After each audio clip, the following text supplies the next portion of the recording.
Up in earnest, the frontrunner is firmly in the lead in every national poll, including wide margins in two brand new online polls out today. One shows him topping the field at 29%. What is his path to victory? And we're going to fight in Massachusetts and in New Hampshire. And we're going to fight in Iowa. And we're going to fight in, I'll tell you what, South Carolina, 30% and more. South Carolina is amazing. The way I look at it, Iowa, so great, incredible people. New Hampshire, so great, incredible people. Winning there, winning in South Carolina. Maybe at some point people are just going to give up. I don't know. Well, let's begin with our breaking news. Donald Trump one-on-one, and the candidate joins me now on the phone. Hello, Mr. Trump. Thank you for joining me. Thank you, Don. Hey, let's get right to business because you have been a very busy man, and let's talk about you and Jeb Bush have been going back and forth. You put out an Instagram video attacking Jeb Bush on immigration on Monday. He is now hit back with a new video of his own calling you out as a liberal. I want to play part of it because I want you to respond, but let's listen to it first. Hillary Clinton, I think, is a terrific woman. I mean, I'm a little biased because I've known her for years. Yeah, I know her very well. She's very talented. And I live in New York. She lives in New York. And I've known her and her husband for years, and I really like them both a lot. Do you identify more as a Democrat or a Republican? Well, you'd be shocked if I said that in many cases I probably identify more as a Democrat. So basically, Jeb Bush is saying that you're not a conservative Republican, and he's using your words to show that. You just released another video. Let's watch it, and then we'll talk about it. We recognize the commitment of someone who has devoted her life to public service. I want to say thank you to both Secretary Clinton and to President Clinton. What does that make Hillary Clinton to the Bush family? my sister-in-law. What do you think of that? Do you take issue with Jeb Bush with that? Well, look, when he did his rather long commercial, don't forget he's getting all of this money from people that are lobbyists and, tough group of people. I know all of them, and they want him to do something, and he should do something because he's got to fight back, and he's way down in the polls, and he's got to. But I was described in one of the magazines as a world-class businessman. So as a world-class businessman, I knew everybody. I had to be friendly with everybody. But you're doing business in this country, you want to be friendly with Clinton and you want to be friendly with everybody. And I would help people and I would get along with people, and that's part of my life. To my company, to my family, I owe that to everybody. So I would do that. I would do it well as anybody. And, I was part of the groups that would contribute to a guy like Jeb Bush, and who's a nice guy, by the way, but to Jeb Bush and to everybody else. And when Jeb is paying for these ads by the lobbyists and by the special interests and by his donors, and they want him to do something like this. But I would get along with Hillary. I'd get along with Bill Clinton. I'd get along with everybody. Now I'm in a different world. I'm in the world of politics. I'm sort of a politician, I guess you would say. And as you can see from the polls, we're doing well because people are tired of politics as such. And, one other thing I'll say, because he mentions the fact that I was at one point a Democrat. Well, in New York City, everybody was a Democrat, practically. If you run for city council, if you run for political office, whoever wins the Democrat primary is automatically, there was almost no election because the Republicans hardly exist in New York City. Well, that's where I was. If you look at Ronald Reagan, he was a Democrat. He was actually, Don, he was a Democrat with a very liberal, or at least a pretty liberal bent, and he became a Republican with a somewhat conservative, I wouldn't say very, but he was a conservative Republican. But, Mr. Trump, that's the first time I've ever heard of you, call yourself a politician, refer to yourself as a politician. And, did you ever consider yourself I hate to do it. But I guess when you're running for office, I hate the term politician as it relates to myself. I've never been. I've only been a politician for 3 months. But, I guess that's what I am right now, unfortunately. Well, were you a Democrat at that point? It's not going to be politics as usual. Were you a Democrat at that point when you said that? Well, at one point I was a Democrat, and for a period of time, and over the years, as Ronald Reagan changed, I also changed. I became much more conservative. I also became a Republican. So your positions have changed. You have conservative positions now, you believe? Oh, my positions have changed a lot, absolutely, over the years. Okay. As they have with Ronald Reagan done, as they have with many people. I mean, you change, and some people go the other way. They become more liberal, although generally I found people tend to become a little bit more conservative. Okay. But But now I am actually a politician, whether I like it or not. Okay, I want to get to those polls, but one quick thing before we get to the polls, because I think the polls are important. One more short excerpt. This is from Jeb's ad, because I want to give you a chance to respond to this as well. Here it is. I lived in New York City and Manhattan all my life, okay? So, my views are a little bit different than if I lived in Iowa. The question is that because of the Iowa polls, that you're leading in the polls, right? And there are some polls that are saying that you're tied with Ben Carson. Are you worried that people there might see this as a bit of an insult, that New York is not the same as Iowa? No, I don't mean it as an insult. I think the values of the people in Iowa are incredible, but it is somewhat different when you're living in this huge, metropolis, this huge city. The views have a tendency to be somewhat different. I mean, all you have to do is look at voter profiles. But my relationship with the people of Iowa has been great. Every time I go to Iowa, I have the most incredible receptions. And that goes, in all fairness, New Hampshire, where we had, as you saw, tremendous turnouts, and Iowa have tremendous turnouts, South Carolina. The other day 2 weeks ago, we were in Alabama. We had 30,000 people in a stadium. The turnouts have been absolutely tremendous. And I saw that. I saw that. Honestly, though, when you saw that many people, what did you think? Well, I think it was a great tribute to what we're all saying. We want to make our country great again. These are people that are really wanting to make this country great. They hate to see what's going on, whether it's the horrible deal with Iran, that a baby could negotiate a better deal than that. And I like the idea of a deal, but they should have doubled up the sanctions for another couple of months, and they would have come to the table, and they would have been begging to make a good deal. We don't get our prisoners back. They have 24-day inspections. There's something in the Iran deal that people, I don't think, really understand or know about, and nobody's able to explain it, that if somebody attacks Iran, we have to come to their defense. And I'm saying, does that include Israel? And most people say yes. They don't have an exclusion for Israel. So if Israel attacks Iran, according to that deal, I believe the way it reads, unless they have a codicil or they have something to it, that we have to fight with Iran against Israel. Now, you tell me. I mean, you're the one that does this professionally for a living. What does this agreement say? If that's the case, I think it's unsignable. How can you possibly sign such a thing? Let's talk about. You said it was a tribute to people wanting to take their country back, because I know you've heard the criticism that phrase was used with Nixon, and people out there are saying it is a dog whistle to there's some sort of racist intent behind it. Can you please respond to that? No, I think the phrase that they're talking about is the word silent majority. When you have the word silent majority, to me, it's just a very obvious phrase. There is a silent majority out there that actually are becoming much less silent, because when you look at Iowa and the crowds I have, and those people are going wild with enthusiasm. And you look at New Hampshire, it's the same thing. And you looked at that football stadium with 30,000 people, they are not so silent anymore. They're angry and they're upset, Don, with what's going on, and they don't like what's happening with our trade deals. They don't like what's happening on the border. They don't like, as I said, what's happening with Iran and that horrible deal that was made by a bunch of babies. I mean, these are people that don't know the first thing about negotiation and how a deal like that can get approved. It's inconceivable. We're giving them $150 billion plus.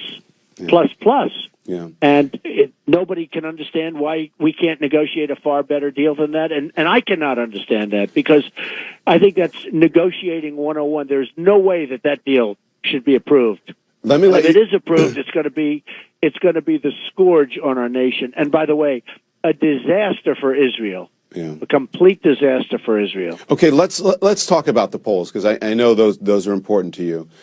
We just noted that Ben Carson is running neck and neck in one poll, 23% in the latest Iowa poll. Are you surprised by this poll and his seeming popularity? Well, I was a little bit surprised to see it. I've been leading in Iowa by a lot. I had a bigger surge than anybody, even Ben, because, when I was first done, as you saw, I think before I announced, I was at, a sort of a low number because nobody thought I was going to run. And then when I did announce, I had the biggest surge of all, as you call it, in your professional business, the surge. And I went up to 23. And Ben's doing nicely too. I like Ben. I think Ben's a nice person. I've met him numerous times, and I like him.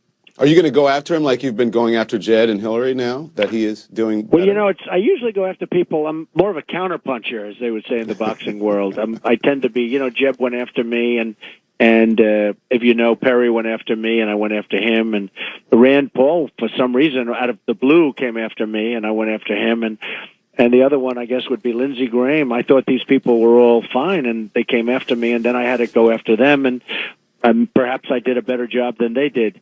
But they all went down, and they went down big league. Ben and I have gotten to know each other over the years. I like him, and I don't know. I can't tell you what's going to happen because I really don't know. You know, politics is a very strange thing and a very strange place that you end up in. But I can tell you that he's somebody that I like on a personal basis. And when we come right back, I'm going to ask Donald Trump about his closed-door meeting today with the top Hispanic leader and why he thinks a lot of Democrats will vote for him. Donald Trump's surge shows no sign of tapering off. The mogul who wants to be your next president, topping all the national polls. You have turned your favorability numbers around. With the majority having a positive view now, do you worry that the increased negative attacks on you by Jeb Bush and by others, that they may turn that back? Because, again, your favorability numbers are up. Well, it was sort of an amazing thing. They said in the poll, in that same poll that you're quoting, which I think was at 23%, they said that it was one of the biggest turnarounds of favorability that this pollster, who's highly respected, has ever seen. What do you think that is? I think when people hear me speak, I think they realize I love the country. I'm good at what I do. I will not let China, Japan, Mexico, both at the border and at trade, outsmart us and take advantage of us. I mean, we're going to be creating jobs in this country. They see it. I'm very big into the vets. I'm going to take care of our vets, and I'm going to rebuild our military. We're going to make it great again and strong again, and nobody's going to mess with us. And not a military that we're going to want to use. You know, if you make it strong and really strong, nobody's going to want to mess with us. And that's sort of the expression I've been using. And we're going to end Obamacare, and we're going to do something far better than Obamacare. So, and people see what's happening with Obamacare. You know, you look at your premiums, they're going up, they're going through the roof. And look at the deductibles on insurance now. I mean, unless you die, you can't, people can be gravely ill and they're never going to get to the deductible. So, a lot of bad things are happening in the country, and I'll turn them around. So when I look at that, and when people hear me speak, in this case it was Iowa, the pollster actually said it's one of the greatest. He said, actually, I think he said it's the greatest turnaround he's ever seen. And hey, you know, it's one of those things. I'm very honored by it. But you said that you're going to do something about immigration. You said that you would, the 11 million undocumented immigrants, that you would like to somehow deport them. That's one group where your poll numbers have not been so favorable among Hispanics. And I know that you met privately with the head of the Hispanic Chamber of Commerce today. I did. Tell me about that meeting. What did you discuss? Was it tense? Well, he was a terrific person, actually, and we had a very nice meeting. And it worked out. I think, you know, we had a very good understanding. I told him all my life I've had great relationship with the Hispanics, and I've employed tens of thousands over my career, and I have thousands working for me, and they're great people. They're fantastic people. And this has nothing to do with Hispanic. This has to do with stopping illegal immigration. They may come from the Middle East. They may come from lots of other people. But the southern border is totally porous, and you can't have that. If you're going to have a country, you can't have that. And we had a great conversation, and it'll continue. It was really very good. Javier, he came up, and we had a really good conversation. And, you know, in one of the polls that just came out, I don't know if you saw it, but I just won the Hispanic vote in terms of the poll. I won it. Yeah, I have not seen that. That's sitting right in front of you, I guess. And in another one, I just won in Nevada, the Hispanic vote.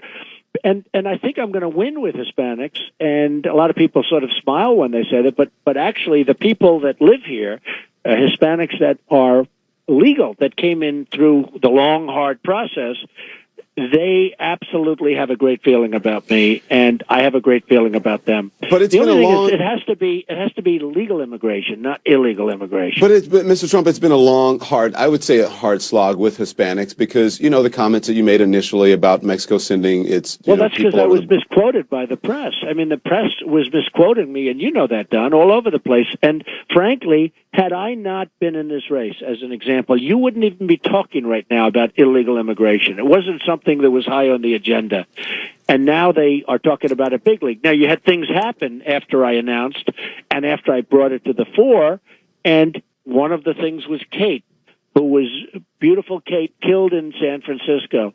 Other people killed. Even the woman 2 weeks ago in California who was 66-year-old veteran who was raped and killed and tortured and everything else by an illegal immigrant, and 66-year-old veteran.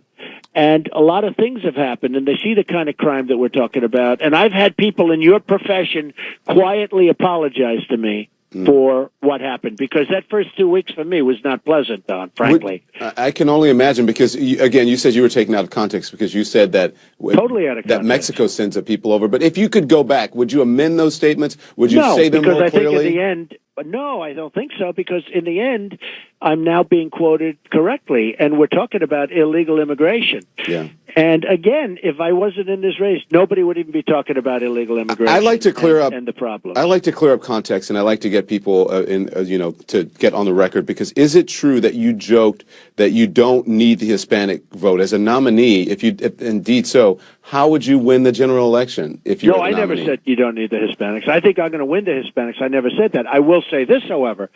When Mitt Romney ran, there was a tremendous millions of people that are Republicans and conservative Republicans and evangelicals and people that I have a great relationship with. They sat home for some reason, and they did not vote. You know that. And I'm talking about millions of people. And had they gotten up and voted for Mitt Romney, he would have won the election. Yeah. And people are forgetting about that. Plus, I think me more than anybody else, I'll go across lines. I think I'll have a lot of Democrats. You know, Reagan had Democrats for Reagan. It was a very big group of people and a very big bloc. I think the Reagan Democrats for Trump. I think I will have a lot of Democrats voting for me, far more than any Republican for the last long period of time. I will say this, and I will say this, very strongly. The Republican conservatives were not energized in the last election. Had they been energized and had they voted, you would have seen victory for Mitt Romney. And there's lots more to come when it comes to Donald Trump here. Up next, he tells me who he wants to tax, how he will take on China, and if he's changed his mind on campaign fundraising. Donald Trump says he is the man to reform taxes in this country, but how he plans to do it may surprise you. This is something that some people don't think is a conservative issue that you are that you have weighed in on, and I was surprised actually to hear you say it. I shouldn't be surprised to hear you say anything. But last Friday, when you were in Massachusetts, you said several times that your plan is to increase taxes on the richest Americans, and you especially targeted. I didn't say that. Hedge fund managers, though. Okay, yeah, that's different. There's a big difference. What you're saying is very different. No, I want to create great incentives. I want to reduce taxes. But what I said, the hedge fund guys, I know the hedge fund guys. They're all supporting Bush and Hillary Clinton and some of the other candidates. I won't take their money. I turned down today millions of dollars, fundraisers. They want to have fun. Everybody wants to have fundraisers for me because, you're in first place, according to every poll, and they all want to have fundraisers, right? I turned down millions and millions of dollars where all I have to do is go to somebody's house and have fundraisers. But every time, if I ever do that, I end up with all sorts of, probably connections and do this and do that. I don't want to do it. And part of the reason people are really, I think, generating toward me is the fact that I'm not doing it. But I actually tweeted recently, I said, I feel stupid. I'm turning down millions and millions of dollars. I just hope the voters appreciate it when it comes time to vote, because I'm spending my own money, and it's going to be a lot of money by the time I finish, and I'm turning down all of these people that want me to do fundraisers for myself. Now, you see Bush all over the place. You see Hillary all over the place. You see every one of these guys. Most of their time is consumed by doing fundraisers. Now, every time they do a fundraiser, they're bought and they're sold and they're owned to a large extent, and in some cases completely. I will tell you that. All right, well, by the people that are putting up money. I'm not doing that. Let me finish the question, because you have proposed that you want to impose tariffs on American companies who put their factories abroad. You also said hedge fund managers. And my question is, do you think that you can win a Republican primary by proposing to raise taxes? We're losing all our jobs. We're losing all our business. You have a terrible thing happening right now, Don. It's called corporate inversion. Do you know what that is? No, I don't. What is it? That's where companies are leaving this country in order to go out to other countries for lower tax rates. Where companies we have $2.5 trillion at least out, where companies have the money out. I have some of it out. We have $2.5 trillion out outside of the country. They can't get the money into this country because the taxes are so onerous. That frankly, with some quick movement and thinking, we could get that money coming into this country, and they'd spend the money in this country. And what they're doing is they're buying small companies, and they're leaving the United States in order to save on taxes and in order to get money that they have sitting out there. It's called corporate inversion, and you should take a look at it, because to me it's a very big thing. You know, it used to be where a company would leave New York for Florida, or they'd leave New Jersey for Texas, or they'd leave another state for another state, right? State to state, it's called. Now companies are leaving the United States for another country. Okay. And they're going to Ireland, and they're going to other countries where the tax rates are low. And we're losing tremendous companies, and we're losing tremendous number of jobs. And it's a huge problem. I will be able to solve that problem. You don't have anybody else running that knows what. They don't even know what it is. But again, you think that you can win a Republican primary by proposing to raise taxes? I'm not proposing to raise taxes. I'm lowering taxes on the middle class and the upper middle class and the moderately wealthy. I'll be lowering taxes. The middle class is getting clobbered. So that's what. But isn't that raising taxes on the wealthiest of Americans? That's not raising taxes. Don, let me explain. You reported it incorrectly. I said these hedge fund guys are making hundreds of millions of dollars, and they're not paying tax, and they're paying very little tax. And if you're somebody that's making $50,000 and $60,000 and $70,000, number one, your returns are so complicated. You have to go to H&R Block or somebody who I want to put out of business, because we have to simplify the tax code.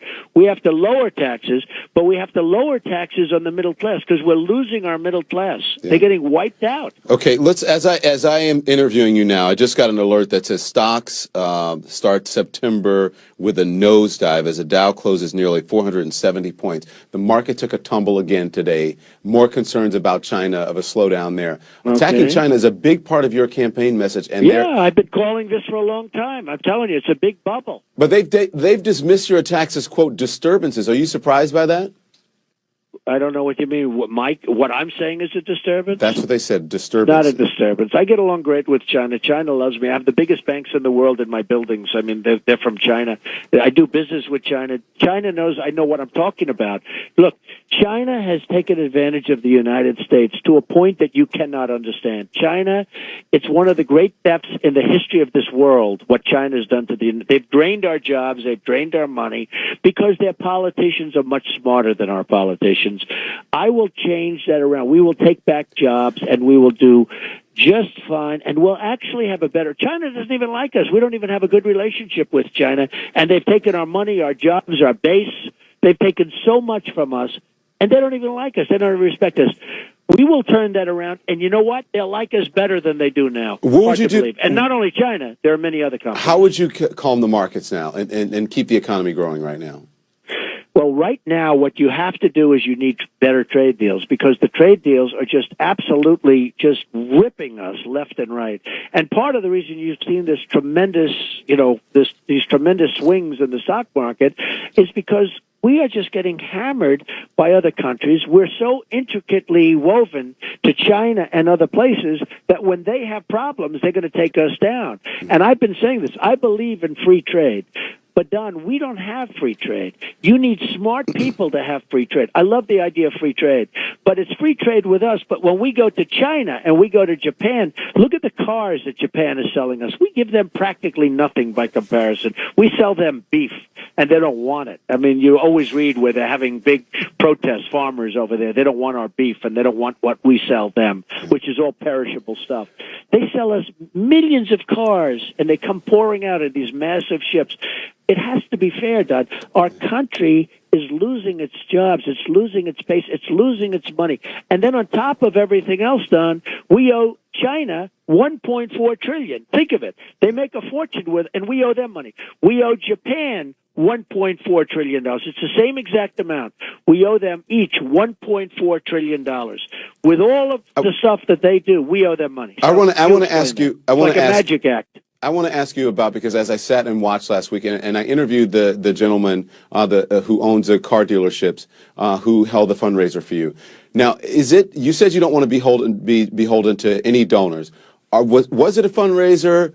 No, wasn't it a fundraiser? No, Are you accepting donations? Let me explain to you what it was. He's a very good guy. He's up in that area in Massachusetts. He wanted to do something for me, and somebody put out a sign, make a contribution toward the cost. By the way, they had 2,000 people. They were serving roast beef and everything else, and somebody put out a sign to defer costs for, I thought it was for him because I assumed he was paying for it. I don't know. What do I know? I'm not involved in that. But they had a thing to defer some costs. The costs were far greater than the money they took in, far greater. Yeah. But that was just to defer some costs. I'm not even going to do it anymore. From now on, I'm going to pay for it. You're talking about peanuts. They're talking about nothing. And now, most of the people came in for free. They had a choice of coming in for free or making a contribution. And the contribution was only to defer some of the costs for him because I didn't think it was fair for him to pay when I heard he was paying. He's a good guy, a very good guy. And that's all that was. So you're not holding any more fundraisers? No, I'm not going to do it anymore because it's too complicated. People don't understand what it represents. I mean, if you do something to defer costs, you end up with a story on CNN, because CNN was the one that covered that, frankly. And they actually covered it very incorrectly, but these are minor details. So even though the sign said... It gets to be, hey, Don, it gets to be too complicated because people don't know the difference between making a contribution to defer costs. I'm just going to pay for the whole thing myself because it's, you get stories that are false stories, and yet I can understand how they can be written, frankly. All right. So no more fundraisers throughout this campaign? No, I'm not going to do it. You're not going to do it? I have to say this. With all of that being said, many people have formed PACs. I think there's 5 or 6 PACs. I have nothing to do with them. Okay. I can't help. I saw 2 guys being interviewed, I think on your network. They were being interviewed. They formed a PAC having to do some PAC that they named, and they said it's for Trump because we love Trump. I never met him. I may never meet them in the future. Okay. I can't help if somebody forms a PAC, if they want to go out and do some advertising or do something. I have nothing to do with that. I'm not putting money into it. I have nothing to do with it. Okay. But that's the crazy law that we have now. If somebody wants to form a PAC because they love Donald Trump and they think it's important that I get in because I'm going to make the country rich again and make the country great again, I can't help that. So there may be PACs formed. I think there's 5 or 6 PACs already that are formed. And I assume these guys are going to go out and do ads or something, but it has nothing to do with me, Don. You know the law better than me. Okay. And purposely, I'm not even supposed to talk to those people, and I don't. All now, right. I think other people do talk to people having to do with PACs, but I don't. All right. Just before we move on, though, are you going to accept donations, large donations, small donations, if people want to give you money? No, the answer is no. No, and I've told you that. Now, That's small donations, wait a minute, small donations, people sending in $100 and $7 and $9, and we do accept that because they want to invest in the campaign, and it's relative peanuts. But you know what? They want to be a part of it, and I love that. That's not influence. That's not a lobbyist giving me $5 million where I turn down $5 million where they want to put in millions and millions of dollars. That's people that want to invest in the campaign. That I happen to love. I think it's a really good thing, and I think it's a really positive thing. It's a very small amount of money overall, but it's still that kind of money, just because I don't want to have a misunderstanding with you. So, I have a woman sent $7 in a long, beautiful note. I have people paying $100 and $200 and $250 and things. That kind of stuff I do like. I think it's a positive. And frankly, I think it's insulting when they send in a check of $10 and $19, and if we send it back, we don't want your money. You want to know the truth? I think it's almost an insult.